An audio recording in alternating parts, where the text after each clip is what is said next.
I came across this TikToker telling the truth about how she was raised by a black woman who hated herself and a white man who was racist. And I think it's great that she's opening up about her trauma that way, because I think we get too comfortable in generalizations that just sound good. Like we love talking about how virtuous the black mom is, the black mom versus the white mom in biracial, multiracial relations. And while it sounds all well and good, as a black woman, of course, I want to hear that, yeah, I can do no wrong. It's not realistic. And we can say things like, oh, but majority or whatever, but then that distracts us from a deeper conversation that allows us to have greater insight into what is actually going on in the minds of people who are insecure, who are perpetuating this awful cycle of giving birth to children that they hate. Oftentimes, as a society, we dismiss certain conversations because we favor numbers. We favor, oh, well, if the majority of people are doing this, this is what we should focus on.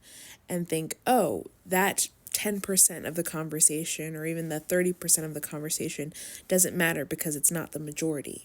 And I think it's so funny when people of color make that argument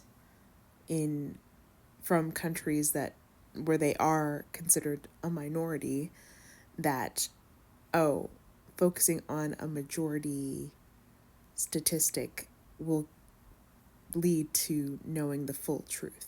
Because then by that standard, we should be ignoring our own perspectives in favor of, whatever the majority is of that country, America, white people.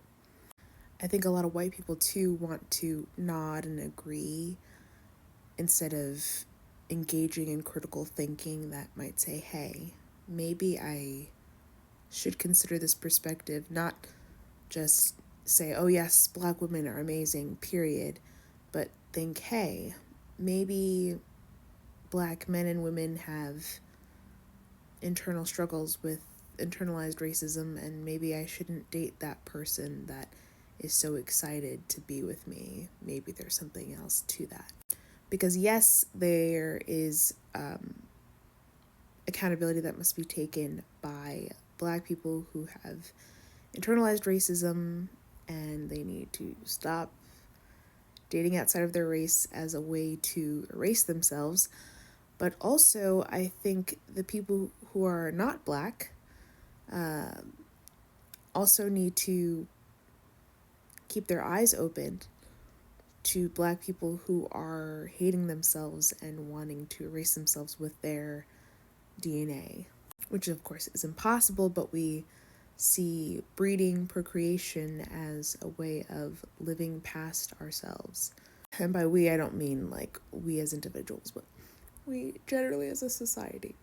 It's just so easy and effortless to put someone on a pedestal or put someone in the trash, rather than engage with the thought that we are all susceptible to social conditioning, meaning that no one group, no one individual is exempt from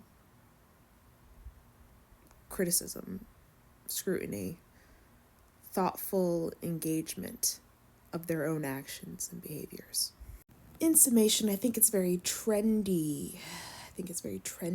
To say, oh, black moms of biracial mixed kids are always right, and white moms or non-black moms of mixed kids are not to be trusted, because then we let people get away with certain ish that they should not.